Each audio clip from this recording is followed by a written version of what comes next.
Before we get started in this episode, Sam and I just want to take some time out to acknowledge everything that's going on in the country right now. Obviously, with the protests of the death of George Floyd, I think, I speak for Sam and myself when we're really tired to see things like this happen. As a Black male, I've obviously experienced some of these things firsthand.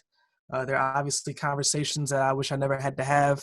For example, I had a conversation recently with my girlfriend who's white about, if we have children, if she's going to all of a sudden have to worry about our children. This is obviously something that she hasn't done before. She hasn't had to worry about Black babies before, unlike my mother. And this is a reality that we both just wish didn't exist.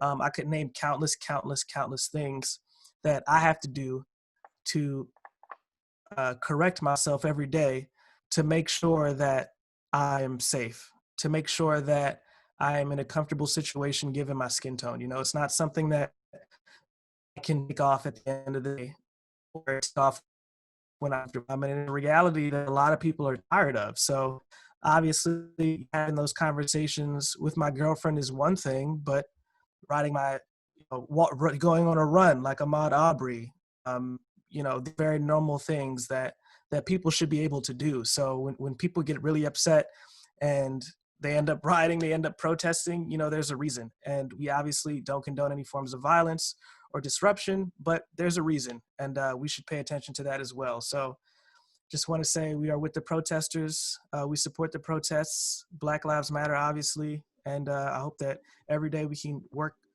more and more towards an equal America. What do you think, Sam? Yeah, man. I think, in my own personal perspective, I think I've benefited from white privilege more times than I'm even aware of. And I think at the end of the day, this is a conversation that needs to be had. There's action that needs to be taken. I think there's these horrific reminders as to how much progress really left still has to be made. And I think if we can use this as an opportunity to identify how within the music industry we can come together. I mean, music historically has and will continue to have an incredible influence in culture. So I think right now, as kind of forebearers of this culture, of music culture, we should just be asking ourselves, how can both we and the artists and people we work with leverage their influence to spark meaningful conversation and drive action? So I think it's a tough time that we need to deal with in order to make meaningful progress. So I think let's do all that we can on the individual, on the industry level, and let's not overlook this issue any longer. Absolutely.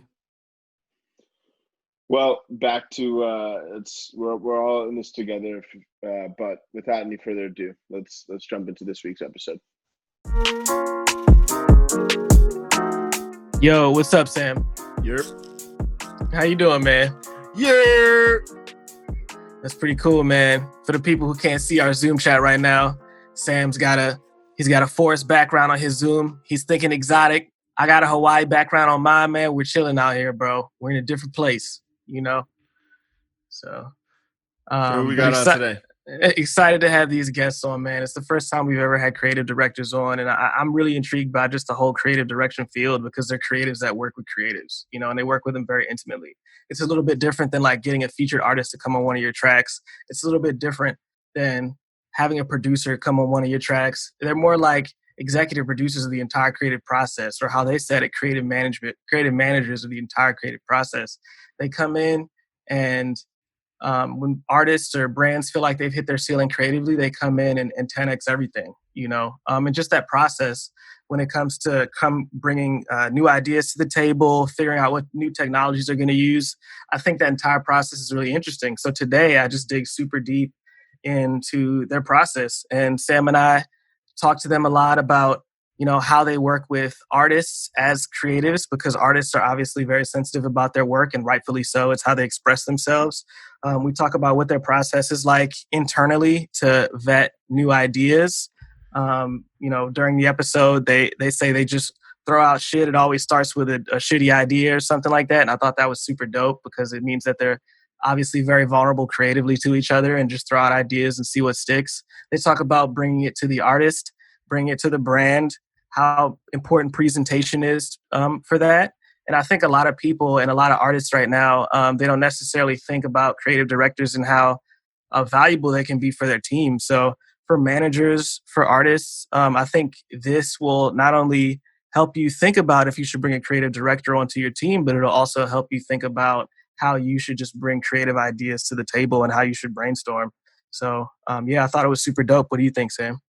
Yeah, I thought it was lit. I think these guys have a knack for creating very unique multimedia experiences. I think that bleeds into the kind of experiential world when it comes to in-person parties, but it goes far beyond that too. And I think they talk a lot about storytelling through different mediums and different forms of media, and I think that's really valuable. I think they talk about adapting, given the current situation we're in with COVID. I found it super valuable, and I would also have to say that, like, I can attest these guys know what they're doing.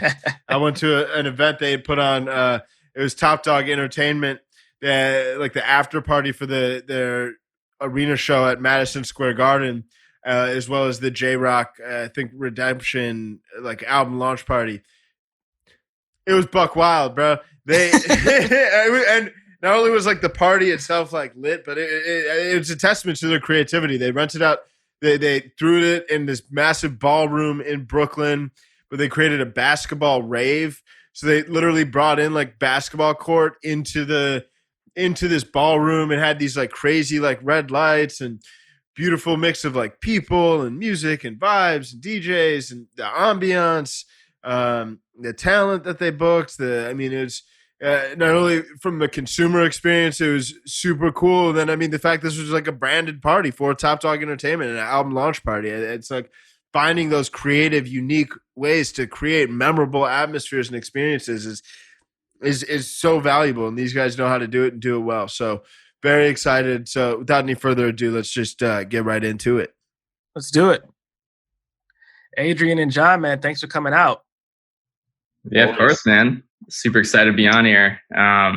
It's great because obviously, like you were saying earlier, like we've met you guys, in our past lives pre-pandemic, and now we're out here in our virtual little boxes. I'm looking at all beautiful faces on the screens right now. It's great. There's some pluses about it. I asked both of you to get on because I knew that you both probably had computers, as opposed to like if we were still in New York, I'd have to wait for both of you to be in town at the same time. And then we'd have to coordinate a time to see you. And so there are some pluses. I'm not going to say there's a huge plus because obviously we don't want to be in the middle of this, but I'm glad to get you guys both on for sure. And I guess just for starters, like how would you guys explain what Offline Projects does for their clients? Well, obviously, recording the intro, but I want to hear, I guess, what you guys have to say about it as well. Yeah. I can kind of jump in and then John can hop off. Go for it.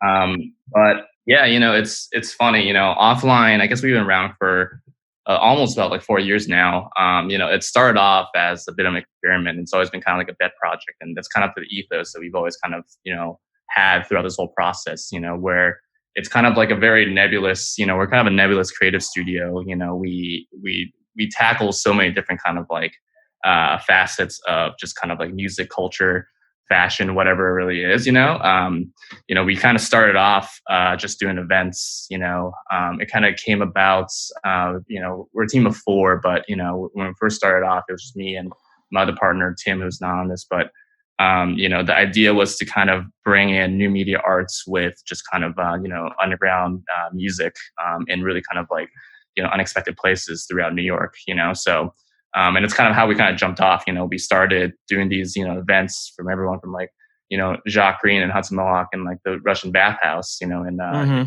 York, to like, we brought No Tack from France, this like French-Japanese duo who do this really amazing projection mapping, just really crazy, just kind of, AV performances, to Furniture Warehouse. We've done all this crazy stuff. So what went into those events? I don't mean to interrupt, but obviously you guys are a little bit more creative than the average person who's just like, yo, I'll throw you a party at a club. Yeah. So like what went into back then and now, I guess, what kind of goes into the events from both the logistical side and also the creative side? Yeah. I mean, John, you want to hop in? I mean, it's kind of like, it's yeah. you know. I mean, this is indicative of our relationship a little bit. We kind of all do a bit of everything at times, but yeah, the events were super interesting because we just took it from the perspective of like, cool, everyone's sort of like doing these things at established venues in New York.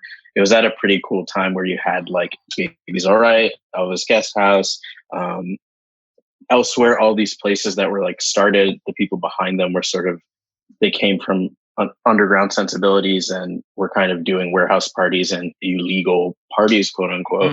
And they were doing more like legit things at this point. And we were kind of missing one, that sort of sense of like danger, I guess, a little bit, but also the idea of like elevating things into something that kind of like took like, cool, we know all of these great like underground artists, and we also have our own sort of like art projects and creative things that we kind of all do, different backgrounds, and how do we kind of like merge those things into something that like everyone can experience different little parts of it, and kind of took it from there. Pretty much evolved. Yeah, and it's always kind of like comes about from just one single stupid idea, you know. Like I think that's what, you know, we really, you know, we're part of our brand and part of just kind of like who we are, you know. It really comes from just being authentic, you know. So it's always comes from like, all right, what kind of like really ridiculous thing can we do that no one else can do, you know, in a really weird place with really artists that people would never book together, you know. So like probably the most obvious one is, you know, with the bathhouse ones, right? You know, it's like, you know, like why would, you know, Hudson Mohawk play as DJ Mayhem, which is his happy hardcore alias, play with like, you know, Rabbit in like this 124-year-old bathhouse in the East Village, you know, like it's never happened, you know. And like you would always like find some way to kind of integrate some sort of, you know, new technology or just some sort of installation, something to kind of like give it a sort of elevated, like a story almost, you know? Right. And, you know, for example, for that particular one, we also built like a live stream platform. This is before, you know, live stream was like a massive thing. You know, obviously Bohem was a thing, Right. but, you know, our idea was to kind of like create this, you know, interactive live stream that's basically built an algorithm that took the live audio from the stream, from the actual event, and created an online DDR game, Dance Dance Revolution, where people can online play along, you know? So it's always like stuff like that, you know. It's always taking really kind of like crazy, weird ideas and trying to figure out a way to execute them in a way that makes sense from a sort of like a nice middle ground of like highbrow and lowbrow. Yeah. So, how did you define success? Okay. Oh, I'm sorry. Keep going, man. No, to cap that off, I was going to say it generally starts from like us going back and forth on Slack or some sort of text, just talking about like, oh, shouldn't we like do this? Shouldn't we do that? Like really kind of outrageous ideas. And then it kind of whittles down from there. That's sick though. Yeah. That's sick. What were your measures for success when you were doing events in the beginning? Like, obviously, there's a creative portion of it where you're like, this looks really cool. This is a really fun, interactive experience. But also, what was the measure of success for your clients being like, okay, we communicated really well on this? Or because events, I'm only asking because events in general is just, in my opinion, it's kind of a difficult space to be in. Especially because Sam and I, for those who don't know, we were going to start an event series for the podcast before we decided to do a podcast, and we're kind of like, let's kind of stick where our expertise is and kind of take it digital because events are so difficult. So what are some things that you did back then, and I guess now, not only to figure out what the measures of success are, but also to make sure you're hitting them? Yeah. I think like when we first started, you know, like I think there's kind of like what's interesting about, you know, offline is that there's kind of like two chapters in our story. Yeah.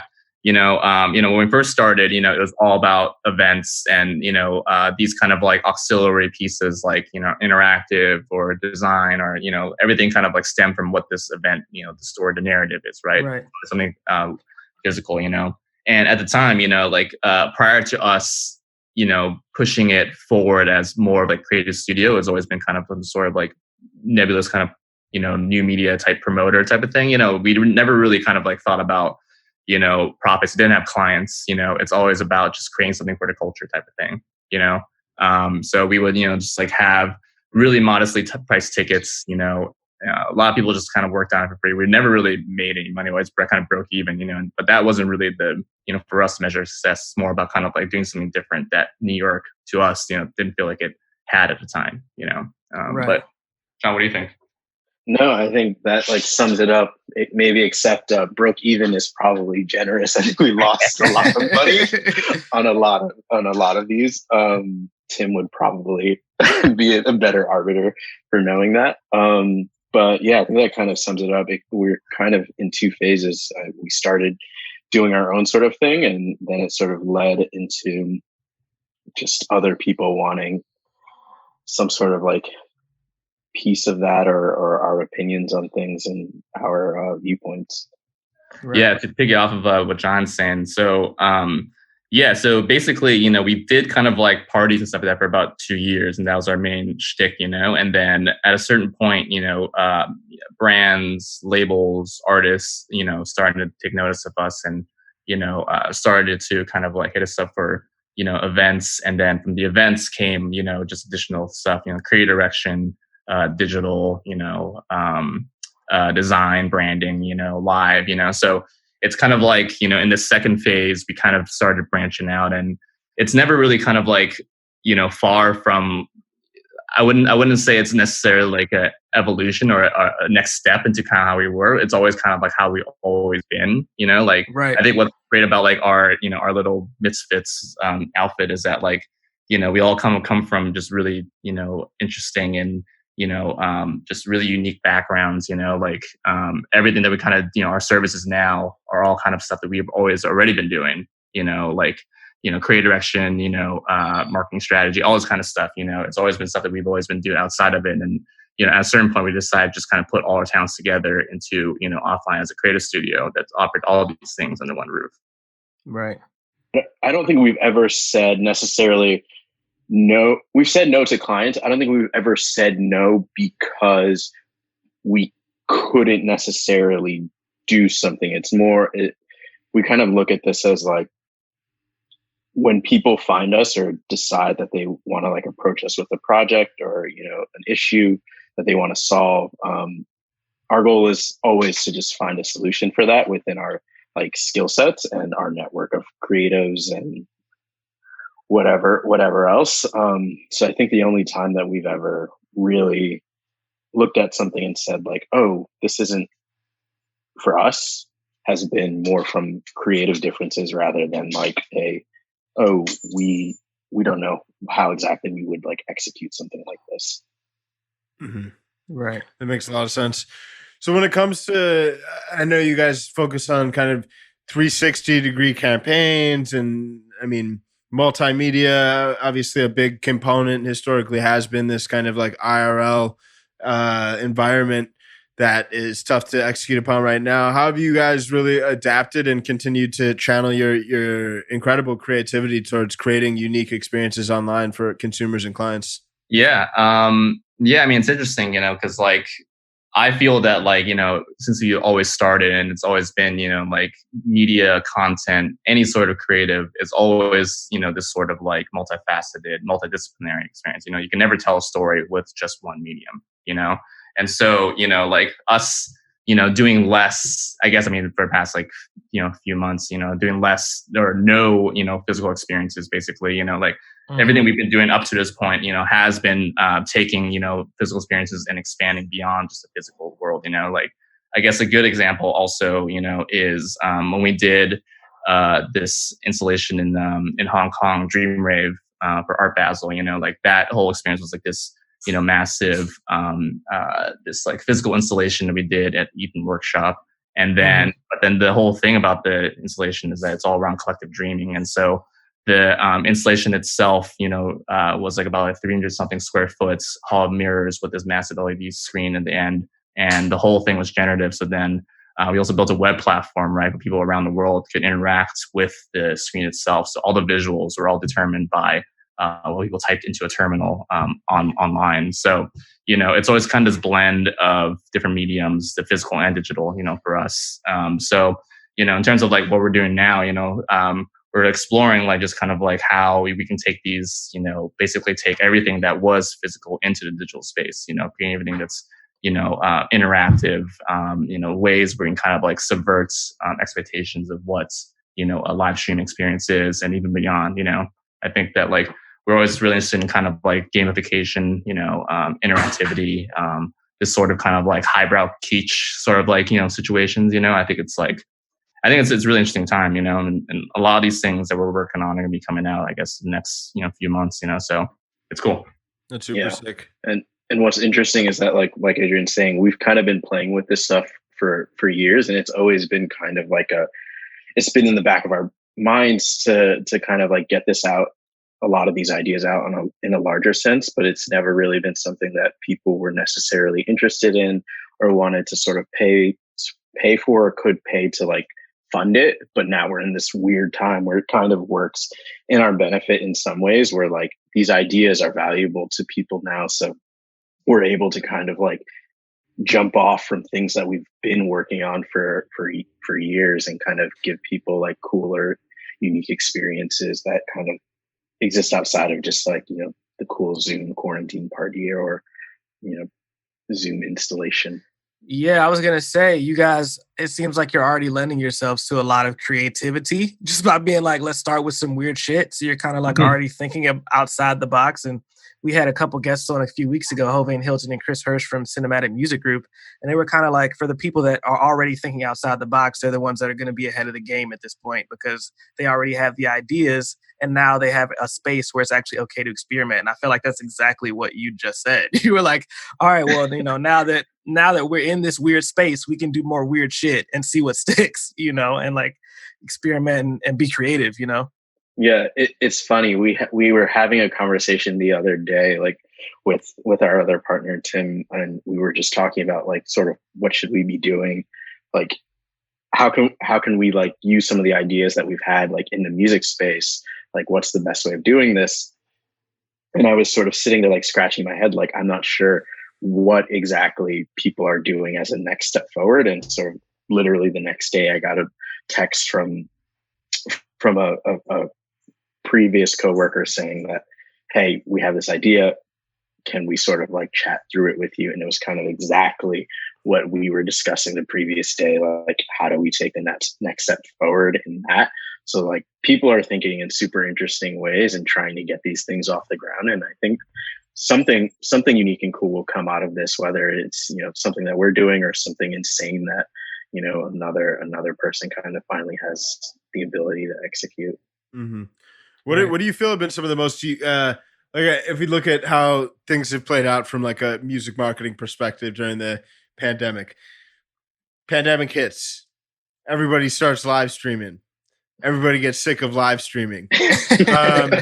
Like what sort of, for a second, there was this interesting like spike of, I remember seeing a Bloomberg article that was like these promoters are creating like virtual nightclubs and people are paying to get in. I was like, oh shit, like maybe the live events industry will be saved by like random people that are paying. Beats me who's paying to get into I'm curious who is paying. But what do you feel when it comes to your perspective as far as things you've seen that you feel have been like unique experiences or ways to engage and storytell, if you will, with consumers online amidst these circumstances? I know you guys got some stuff cooking up, but even maybe not necessarily stuff you've done that you've just taken note. Yeah, I think, and it kind of goes to what we were talking about earlier with like, some of these more established venues who came from sort of like underground mentalities doing things where they were kind of taking spaces and just trying to figure out what they could do with it. I think some of these guys have taken the medium of like, cool, we have to figure out some way to live stream just to kind of like stay top of mind and like be active, not necessarily generate dollars immediately. I think guys like the crew over at Elsewhere who did that Minecraft festival with American football and a few others a few weeks back kind of are thinking in a super like interesting way. There's obviously no like medium right now to really like fully execute these things. But I think when you look at like what they did with that, some of the club quarantine stuff is kind of funny though. I feel like the shtick of like a Zoom party has kind of worn thin since we've been here for months at this point. Like, you can't ask DJs to constantly be DJing for free when that's how they used to make their income. Like there has to be a solve. But I think some of these sort of like more underground leaning people that come from that culture have been thinking about things really creatively and trying to figure out ways to kind of help the community. I think also like guys like Rich Lights Chung, who like started 285 Kent, or sorry, did not start 285 Kent, but were super active in that sort of 285 Kent scene. He runs Ad Hoc, used to book for Webster, doing all of these great things, kind of putting on a lot of young musicians in New York and elsewhere, are kind of thinking creatively about like what the next step is and how do we kind of survive in whatever this is, this world that we're in. Right. Adrian, I don't know if you have any more to. No, I mean, yeah, there. I mean, Open Pit does some great stuff. I think that's what they did elsewhere. So, they do all the Minecraft festivals, like the thing with 100 guests. That Fortnite thing is actually pretty cool. The one with Travis Scott. Super big budgets. Obviously it's more kind of like interactive, like cutscene basically, but it's still really cool.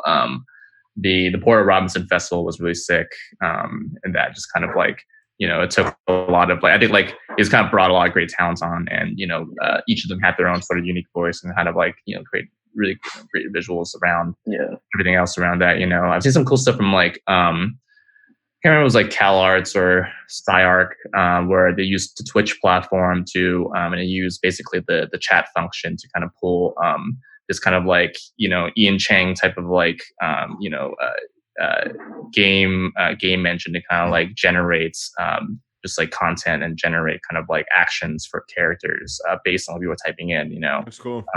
So I think there's a lot of cool shit happening, like people are like, starting to find ways to kind of like subverts the notion of kind of like, audience participation and interactivity within kind of live streaming is no longer just sort of like one ended one way sort of like, experience. And it's kind of becoming a little more two ways, but obviously the difficult part is getting people to kind of like, because most of the stuff is all pro bono stuff, no one's really spending money. But I think like, as we kind of like get towards the next step of what this new world is, we're going to start paying attention to kind of like how we can kind of monetize and figure out ways to kind of expand it further than just kind of these experiments. Yeah, for sure. Right. I mean, it seems like from the monetization perspective, it's like I know certain platforms like Twitch are offering like subscriber set where you can have like monthly subscribers, and in other instances too, it seems like there's this like playground in which brands might do like interesting like branded live streams and potentially brand interesting artists. Have you seen any unique other mechanisms of monetization? Not really too soon. I think. I mean, even like with the brand stuff, it's interesting because they're hurting as well. It's not like they've got not every brand has a ton of money to throw around. So it's sort of like, even from that perspective of being like, oh well, the brands will give us money for some of these live streams.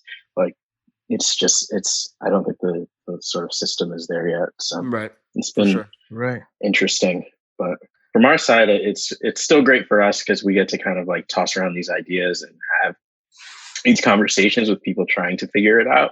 And I think that's half the fun. Mm-hmm. Right. So this is a question from Danny from Patreon, from our Patreon. I think it fits in the conversation here pretty well.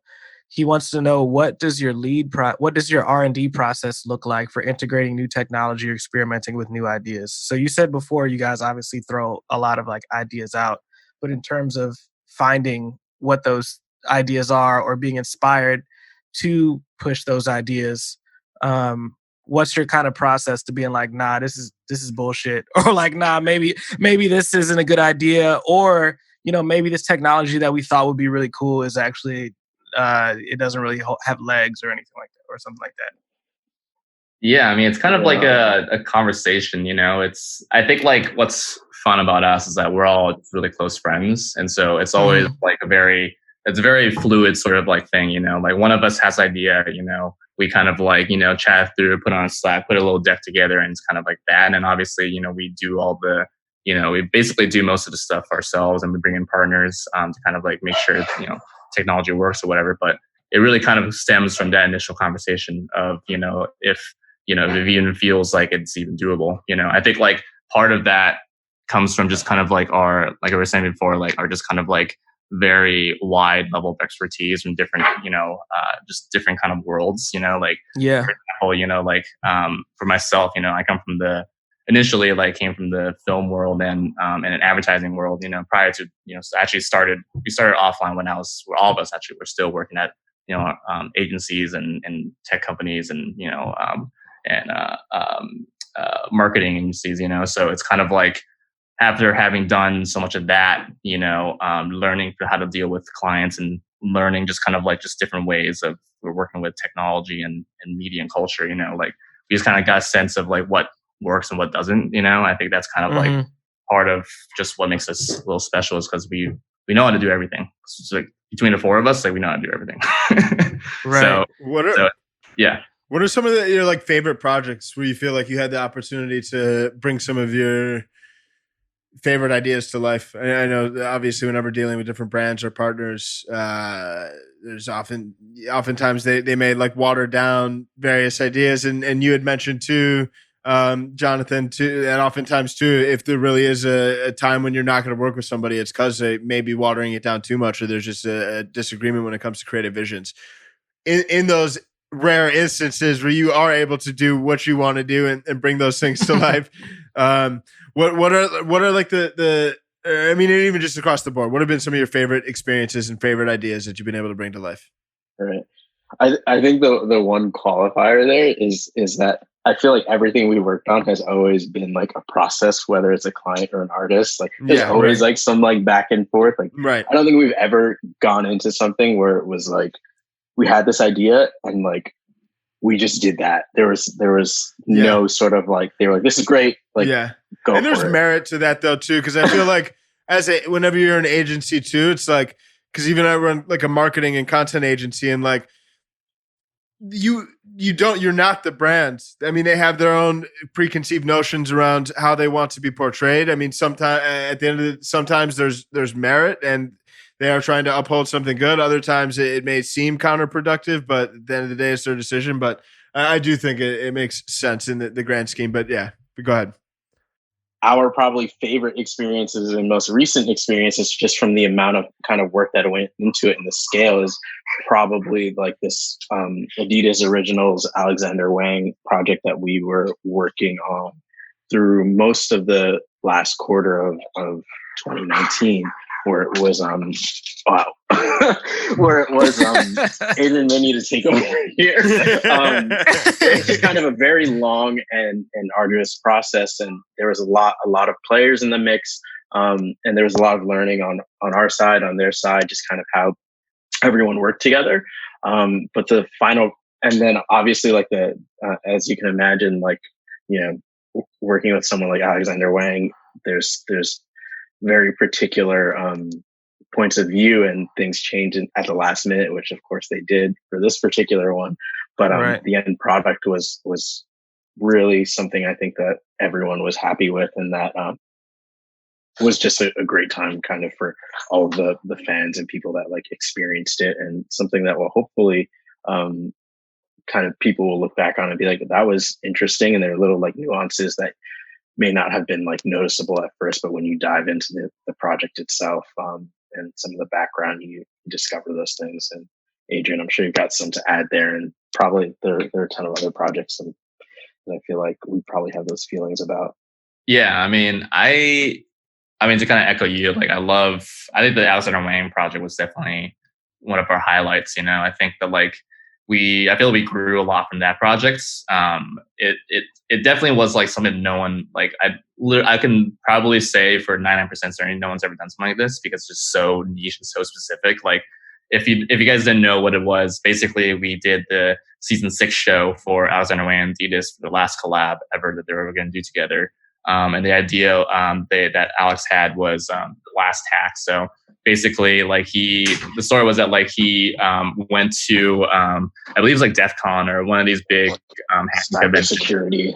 Yeah, and somehow was just yo, this is crazy. This is so sick. I would love to do this for a show, and in particular, if you guys know what Capture the Flag is, that was what he was really inspired by. Basically, if you guys know what war games are, it's kind of like these hacking competitions in which a bunch of different teams try to hack into, you know, a piece of hardware or into each other's kind of hardware to kind of find little snippets of code to answer these challenges. And, you know, they're always like really niche kind of problems, like from like, you know, crypto all the way to like, you know, I can't remember. There's like 12 of them, 12 different challenges that we made, all kind of like built for this particular thing. So basically, like, we built our own game. Like, we built like a literal game show for the season 6 show, in which we had like, you know, 8 hackers and 4 teams, basically hacking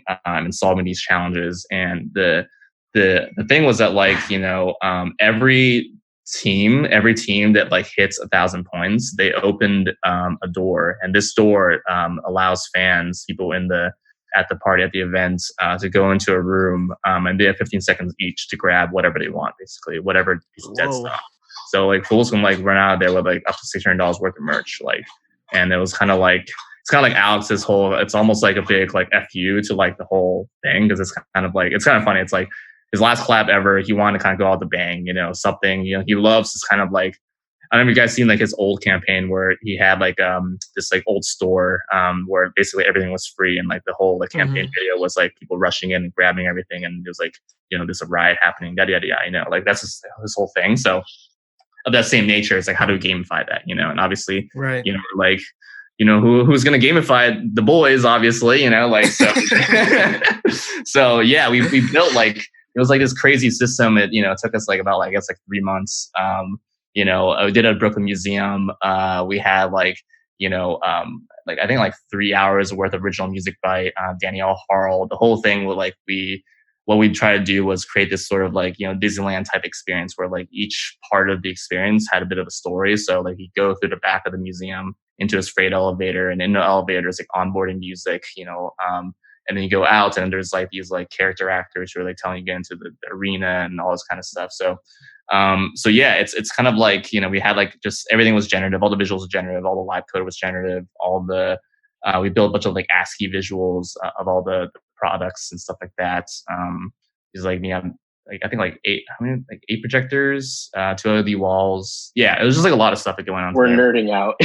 Yeah, a lot of but shit. I mean, it sounds really dope though, and I honestly would like to see some of that stuff like on the internet, like where you go onto somebody's website and you know, and this is obviously a little more wax. This is not in person, but you have 15 seconds to put as much in your cart as you can, and then check out. You know what I mean? Like there are ways. To my house. Right, there are ways to do this and make websites like really interactive for brands, and I don't think people are even at the beginning of what that looks like. I think it can be much cooler and much deeper.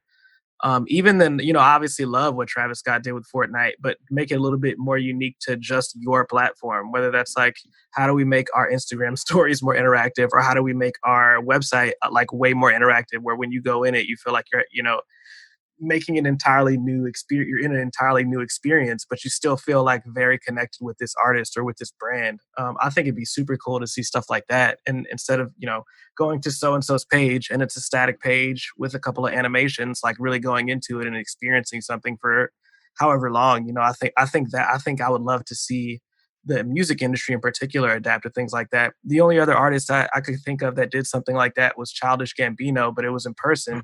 He because the internet, he had like I just wasn't quite a museum. It was like an installation that you went through, and it was kind of like through the mindset of the person on the album. Like, how dope would that be to have a similar thing, but like just on somebody's website? You know what I mean? Now I'm nerding out, but no, I think we're at like kind of like a crossroads in music and otherwise, where it's sort of like there are sort of 2 directions these things could go, or people could pull them in, where you have that sort of like super commodified, like, oh, let's plug and play this. And that's not necessarily that interesting. Like, you know, where it's just like, here's a live stream, here's a brand, whatever. And then, or on the other side, you could get super like conceptual and interesting with it, and just figure out what are some of like the wackiest things you can do, because you just have that. We have that option. We have that sort of like, there are no rules right now.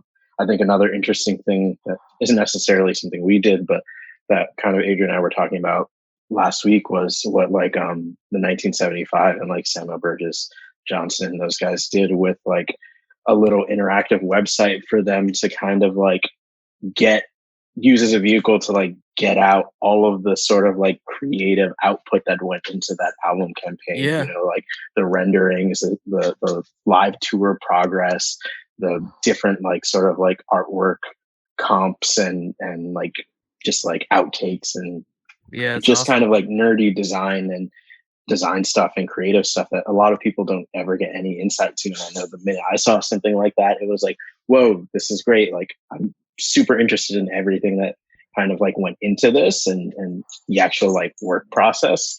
And also just like creatively like looks cool. Here he is again. It's all good. He just wants pets, man. That's all he wants.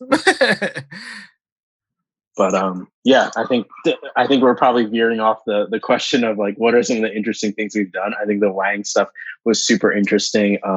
We've had like a pretty long relationship with the 88 Rising camp and done some pretty cool stuff with them. Adrian was out in Asia with them in the last quarter of last year before we started doing a lot of the Wang stuff, kind of like just working through, again, like one of those like relationships where it's sort of like the client, it's a client obviously, but there's this sort of like back and forth. And there you land in like a pretty interesting and unique spot at the end of it. Adrian, I'm sure you can talk a little bit more because you're like on the ground dealing with it all. But I think just going back to kind of like what we were always saying, it's like, you know, it's all built on relationships and then just friendships, you know. It's like, I think that's what all kind of creative collaborations are all stem from, you know, like how do we make something great with people that you're, you know, cool with. So with the 88 stuff, you know, it's kind of the same thing, you know, like basically my homies at 88 saw that I was already in China for this other project actually for what was it, Mixcloud? Yeah. Oh yeah, there we go. Yeah. I was there for some like I was like the artist they're featuring on this branded doc they're doing with it was like me and Lexi Liu, some sort of like we're doing some like bespoke installation for one of the performances. And then on the last day while I was DJing at the club, actually, like I got an email from my homie at 88 and was like, "Hill, I saw you're already in like Guangzhou. Like we have this like, you know, we got to get the creative director on the shoot there for our new compilation record, Head in Clouds 2. Like you want to go to Chengdu like tomorrow and like me waste up the club." Crazy. I'm like, yeah, bro. I'm like trying to mix in a new track. I'm like, what? yeah, for sure. And I'm like, That's sick. So it's kind of like that, you know, like, and for that particular thing, you know, we were like shooting this whole thing like in 3 different countries. Like it was in China, then we went to Indonesia, to Jakarta, and then we went back to LA, you know, shoot Brian. So, actually no, to shoot Joji. So yeah, you know, it's fun stuff like that, you know, always on the move. And, you know, I think everything we do is super unique. Like that particular one's the shoots, you know, obviously Alexander Wang thing was an event, but it was like, you know, it had so much more content around it. Goldlink stuff was basically super 360, you know, all the cover art, you know, the websites, the tour we did with on a Tyler tour, you know, you know, it's kind of always been just kind of like a menagerie of just different things coming together. Yeah. Right. And always some weird element of like chaos that like at the end hopefully breeds something that's like cool and that everyone is happy with and excited about. Love chaos. What do you have a process for brainstorming? I know you mentioned that like you're shooting ideas back and forth via Slack and iMessage, and there's a process for like feedback with the actual feedback with your actual clients and making sure you're taking into consideration their brand voice and positioning and all that good stuff. How do you approach? I mean, you guys at the foundation is coming up with cool fucking ideas. How do you do it? Well, we do actually sit next to each other a lot of the times. Like we do have an office, so slacking each other, but no, I'm kidding. When these moments happen, we a lot of times are able to just kind of like chat through a lot of this stuff. And I think Adrian and I kind of think very similarly. I feel like a really good example is kind of like something. It's not 100% yet, but we were on a call about a potential project the other week, and like simultaneously while we're on the call, kind of like not knowing exactly what we're getting into, but like our brains are whirling and we're kind of both slacking each other and talking about like similar reference points for where we would want to like take this. I feel like we think pretty similarly. So the process has always, in my mind, felt pretty fluid. Yeah. Adrian, what? Right. I'm sure you've got more there. No, I mean, that's kind of it, really. We just kind of talk to each other. And it's always these candid kind of conversations, you know? Like, sometimes we're just kind of roasting each other, roasting our beers. You know? It's kind of like, do you guys ever have that moment where you're like, I mean, this could be completely cliche, but where you're like, oh shit, that's dope as fuck, or like, oh shit, that's hard, that's crazy, we got you know what I mean? Or is it more like, all right, cool, that's cool, let's look into it, you know what I mean? Or is there ever like a moment where it clicks, where it's like, oh shit, yo, that'd be wild as fuck? Or I'm pretty much asking you if you've ever been like a rapper in a studio, like when they hear a tight beat and they're like, oh fuck. Is it like that with creative direction as well, or like not really? Is it a little more calculated? I think we have like moments where we're like, oh, this would be really fucking cool if we could like nail this and just kind of like make something like X, Y, and Z happen. And like there is that like cool aha moment, but I guess less in like the artist way is that then we have to kind of like bring that to the client and like sell them on it. So there's no like real celebrating until like they're like, cool, yeah, we love this. Like, let's do it. And by that point, we're so far removed from it. It's so far off down the line that it's like, okay, cool, let's like figure out how to do this now. Right. Dope. So another kind of question from our guy Danny in our Patreon group was around this VR, and I know we've been speaking a little bit about like adapting to what this new world looks like. How does VR and your considerations your considerations when it comes to the future applications of VR play into your concepting and what you're providing to your clients? I mean, my personal kind of like take on VR. I mean, I don't know what John thinks, but like I feel like with VR, AR, and even just XR, like I feel like there's still hardware limitations to kind of everything. Like I feel like we haven't really solved a lot of like, you know, particular kind of like issues around particularly VR. Like VR is a very solitary experience, you know, like, and it's just kind of like it's a massive barrier of entry of even getting that equipment to play with, you know, like one, you need the actual headset. Two, you need like a computer or some piece of hardware to actually run the software, you know, really smoothly, you know. And obviously like all the headsets that, you know, at least the ones that I've tried, like I'm not sure you guys tried like VR too much, but like wearing something for over 15 minutes just starts to feel uncomfortable, you know? So kind of like you're very aware of it's not as immersive as you think. You know what I mean? It's like you're very aware that you're within a world, you know, a simulation within our simulation, you know? It's like, it's always kind of like, I don't feel like it's there yet, but I do think that like, you know, things around AR and like, I think the future really is XR, you know, which is what is XR? Yeah, it's just like extended reality. Basically, it's how do we kind of like take VR and AR together into one piece of hardware or one experience, you know, like because like with VR, like it's always kind of like this, you know, closed headset, right? Like you're cutting off the outside world from there. With like AR, it's like always like, you know, a phone or some sort of like frame within the larger frame, right? It's where it's like for example, the HoloLens, right? The Microsoft HoloLens, like that's our XR stuff. But how it kind of worked was like a headset, but there was like a small peripheral, like kind of like box within your headset that you can kind of see it through. It's just kind of like a phone in front of your face, you know, which doesn't really work, you know. But I think there's like people who are starting now to kind of like bring, you know, take that, you know, VR technology into kind of the real world with XR, you know. A lot of kind of stuff is like done through like live streams. Like I've seen, I think it was Dixon do that Boiler Room show. Yeah, it was like all like using Connects, I believe, and just XR stuff, you know, point cloud stuff, which is cool, you know. But I think eventually, you know, we're gonna get to a point where we can have really just kind of like great hardware that is one, affordable, but two, also, you know, blends these like realities together that feels kind of like immersive and seamless, you know. Makes a lot of sense. Echo kind of just about everything Adrian was saying. For a brief stint, I worked at this company, a company in Brooklyn that kind of like specialized in sort of like VR experience and director work, as well as like a bunch of commercial work. And like I got to see a lot of like really like cool applications, but it was super like nerdy stuff. Like it's not something you can like see.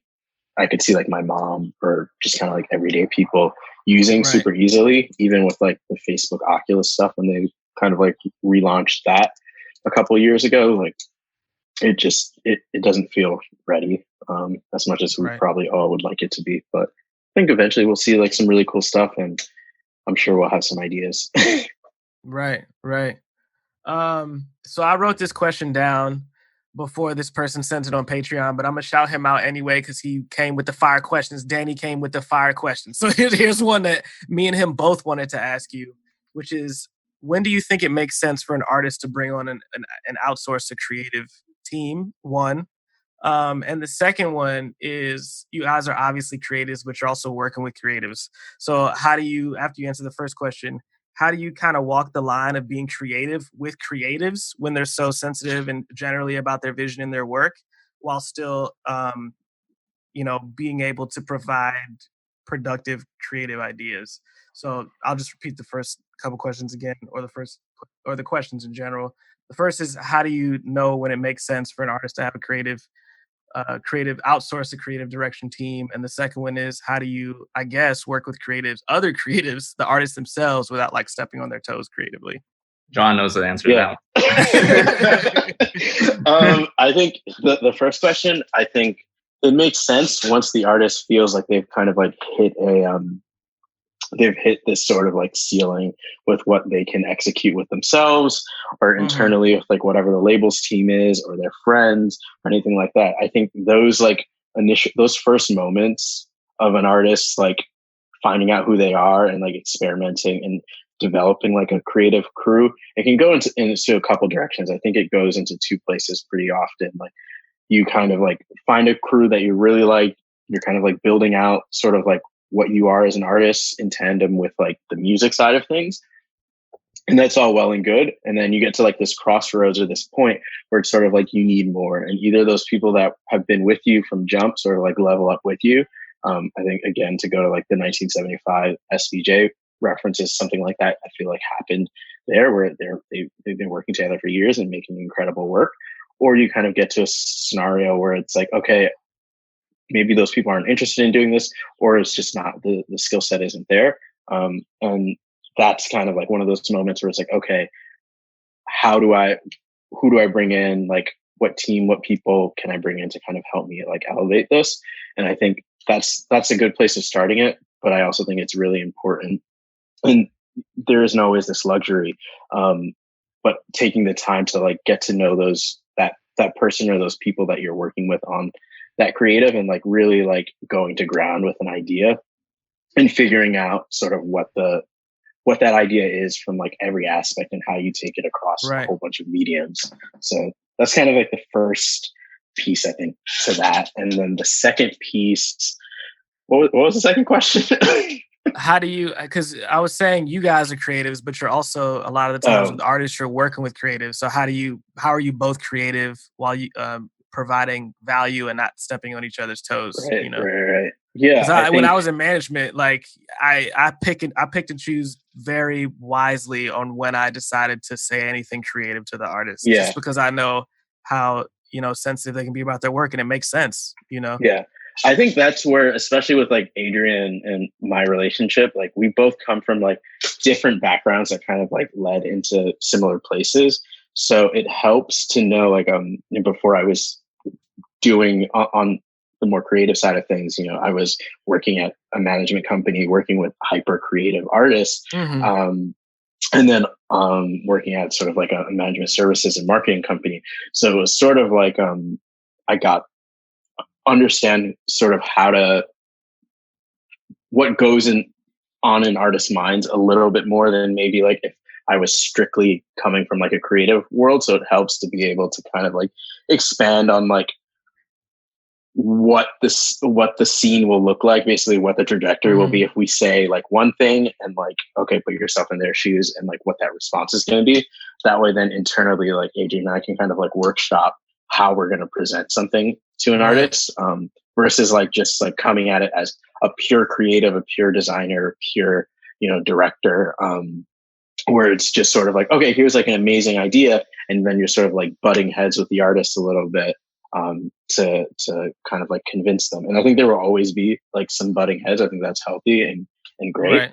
But it's in the presentation, I think, a lot of it, and we spend a lot of time figuring out what the right way to present things to artists and clients are. And I think that shows in our work, and the feedback that we get from clients and artists. So yeah, I assume saying something like, yo, your last album's creative was a little whack, so we're gonna try this, is way different than this is how we expand the vision that you already have for yourself creatively. You know what I mean? Yeah. I'm sure even if it's the same idea, like one is a dud and a bad presentation and the artist doesn't mesh with it, thinks it's dumb. And the other end, just being respectful of their process, it could be the same presentation and still, that one's the one that's accepted. One of those stays in the iMessage threads and the drafts, and the other one goes out.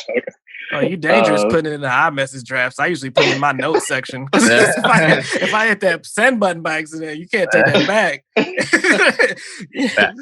Facts. But yeah, Adrian, do you have any more to add there? I mean, it's always kind of like, it's always funny. Like, I always think about how it's almost like a game. Like, I always go back to like games and gaming. It's, like to be able to work with someone else, right? Even if it's a client or just a friend, whoever it is, it's always like this game of it's sort of mind games, right? To kind of make sure the other person, feels included and feels like, in a way, sometimes a lot of how we kind of approach it is like make them feel like the idea came from them, right? Like, and I don't say this maliciously at all. It's almost like it's more this kind of way of kind of like making them part of the creative process, like it's hardly ever a situation where we come in, guns a-blazing with this like fat idea, right? Where it just kind of like, okay, cool, like, but like, how does that have to do with me at all? It's always sort of like, it's always a sort of situation where we kind of come up with something that, we workshop with them over a period of time, taking whatever they had, and just kind of like evolving it, like taking it to the next step, and I think that like a lot of that shows in some of the Goldlink stuff where, it was a very long process of coming with everything around it, like, so obviously there's so many different assets and so many, pieces of art and videos and yada, yada, yada, like, and it's all very complicated, but the whole way we kind of approached that was, making it feel conversational with D, to make sure that like, whenever you came with an idea to us, even if we felt like it didn't necessarily mesh with our idea or whatever, it's more about like, how do we take what you're thinking and spin it in a way that we're all kind of like happy with, how do we kind of take what you're kind of like concepting and make it kind of feel that, it's something that came from your mind, even if it low key came from ours type of thing, it's always just sort of like, game of kind of cat and mouse in a certain way. So, and a lot of that kind of comes from just kind of like how we talk about things, like I think we're very, we're very tact in kind of like how we present ideas, like in the word usages, it's like, I'm sure you might, listening back to probably this conversation, it's like I use like I think a lot, and like I feel, it's never like I think it's like it's never like very didactic. It's always kind of like I'm presenting a thing that you can maybe like it or not, and we'll give you kind of like the reasons why this thing should be right, and then that kind of creates a sort of dialogue, this process, So yeah, long story short, mind games and time is always great to have, when someone comes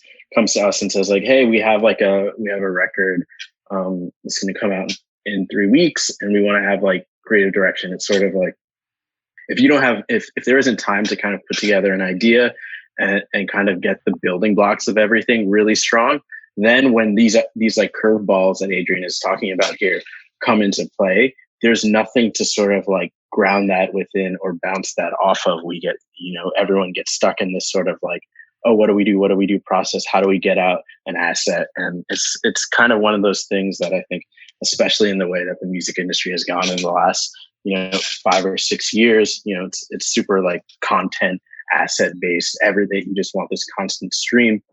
And if an artist doesn't have a really strong point of view or a really strong sort of like concept and direction for a record, it's really easy to get like washed up, and not washed up in the sense of like not relevant, but washed up in the storm of just like, we need this, we need that, we need this. And there's nothing kind of grounding anything. Right. And then you forget about the record. All right. Our goal is always to have something that kind of like stands the test, and hopefully something that people can look at, you know, in 2, 3, 4, 5 years, whatever, and be like, oh, that was really cool. That was a really cool moment. Oh, they did like this really interesting thing.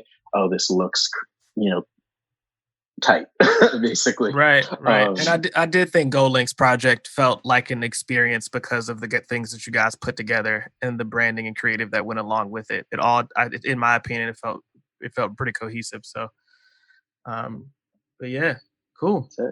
Well, thank you guys for coming out, man. This was like super great. You're the first creative people outside of musicians that we've had on this. I was like really excited to get people from a creative studio / creative direction agency on, because I think for a lot of our listeners and for a lot of people in general, and for myself, when I started in the industry, it wasn't like, what do people do when they're creative directors, but it's like, how do they even approach what they do? And like I said, how do you work with artists without stepping on their toes? These are things that I like kind of always wondered about, because you're sort of like stuck in the middle of this being a business and a creative outlet at the same time. So it's, you know, it's great getting you guys on to kind of navigate that duality. Yeah, totally.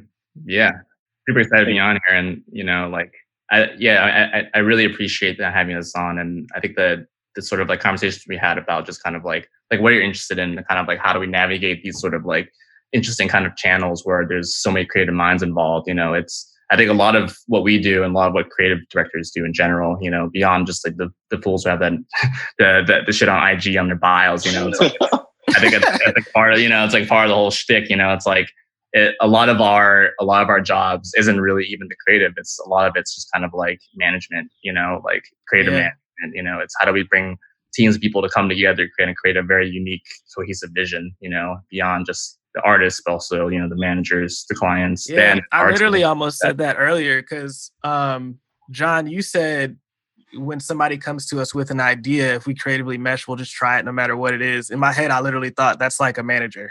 Like the managers, what they do is like, okay, the artist came to me with an idea, I have to figure it out. How do I? So exactly. So you guys do that, but it's not touring necessarily, and it's not, you know, how do we. Yeah, you know, it's not another area of it. It's the creative side of it. So there's creative a whole management is literally the words that I thought of when you said that. There's a whole subset of managers that I feel like that I came up with and who are friends who kind of like in the last few years have realized that like they're less manager, or they are a manager, but less sort of like manager in the traditional sense and more of like a creative manager. Right. Their goal is to kind of like bring these ideas and like to life and bring new and interesting things in front of their artists, and I think present like the best possible version of the artist. And that's kind of the way that we look at things a lot of times as well, at least from the artist side. Right. Well, thanks again, guys, man. Appreciate you guys for coming out, and I hope you navigate the pandemic, you know, better than you did yesterday. So hope it continues to improve over time for you guys. So super excited for when you guys can get rolling again, and I can you know, check out the projects you guys are working on. Totally, man. Yeah, good shit. Thanks for having us, y'all. Appreciate y'all. Thank you. For sure. Peace. Yo, man, I thought that was a really great episode, dude. Like I said, I was really excited to get, you know, 2 creative directors on in general and just kind of dive into that process. And I think that we did that super well. And I think that, you know, we showed what being not only a creative director looks like, but the vulnerability and the flexibility that you need to be one, and how even in a pandemic, they still had ideas. They were still like, now's the time where I get to focus on these ideas that I created before the pandemic that are still relevant to the pandemic. Everybody's running around like, yo, what do we do? What do we do? What do we do? How do we make money? And these guys, you know, in their team, they already have ideas that could work in a pandemic. Like, I just thought that was kind of crazy. But what do you think? I thought it was great. I think these guys are great at what they do. They have built out a structure and a company that enables them to really channel unique creativity and deliver value to their clients and come up with really unique campaigns, concepts. I think this stuff is super valuable, and I think they're at the top of their class. So couldn't have been more grateful to have them on. Absolutely. Well, as always, if you haven't already, definitely be sure to check us out on Patreon. And the community is getting real popping in our Discord chat. And we're super grateful for people that are able to submit questions to our guests before we have those interviews. A lot of other cool perks. So if you haven't already, that's musicbusinesspodcast.com/community to learn more. We hope to see you in there. And I hope you're quarantining well, staying safe, you and your loved ones staying happy and healthy. So until next time, we out.